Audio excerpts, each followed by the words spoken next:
Welcome to More Than Enough with Marie, where we talk about money, faith, and the practical wisdom that leads to peace and freedom. For much of my life, I lived in the dark when it came to money. I didn't learn about it growing up, and honestly, I avoided the topic altogether in my adult years. I didn't really understand how money worked, and I think I quietly just started believing maybe I'm just not a money person. I caught myself saying that over and over. I felt incompetent in that arena, and I thought, I'll just let other people make those decisions. I'm not capable. But that left me feeling confused, fearful, and trapped. Some of those beliefs were not taught directly, but some did come from negative people who took advantage of my lack of knowledge. Sometimes that identity grows from allowing fear of rejection to keep us from asking the right questions. And so we just keep plugging away in the dark. Can anyone relate? Maybe money was always tight in your home, so you learned that there would never be enough. Maybe money caused conflict, so you learned that it was just safer not to talk about it.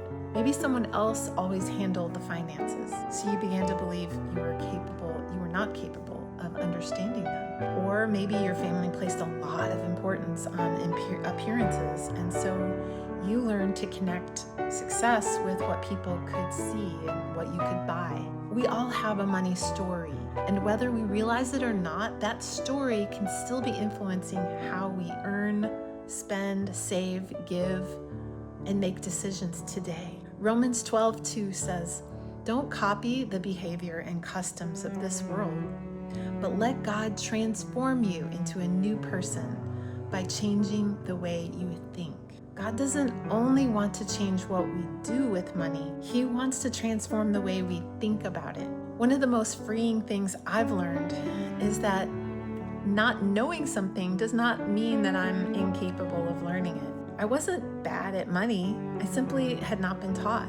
And once I began learning how money works, asking better questions, studying, talking to people, and looking at finances through the lens of biblical stewardship, something began to change in me.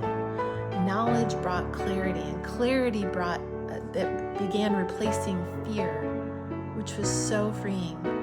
That doesn't mean suddenly I knew everything and never felt anxious again. It just meant I no longer had to allow those old beliefs to decide what I was capable of becoming. So here's my question for you today. I encourage you to think about this. What did you learn about money before you were old enough to decide whether it was true? Maybe the first step toward financial peace for you isn't making a new budget or earning more money. Maybe it's bringing an old belief into the light and allowing God to renew your mind in that area. This week, I challenge you, write down one sentence you've believed about money. Was it, "There's never enough"? "I'll never understand this"? "People with money are greedy"? "My security depends entirely on what I have in the bank"? After you do that, then ask yourself, is this belief true? Is it biblical? And is it leading me toward wisdom and peace? Or is it keeping me trapped in fear? You cannot change a belief that you've never examined. But with God's help, you do not have to remain bound by a story that was written for you. Let's let God rewrite our story. Until next time, may the God of hope fill you with all joy and peace as you trust in Him.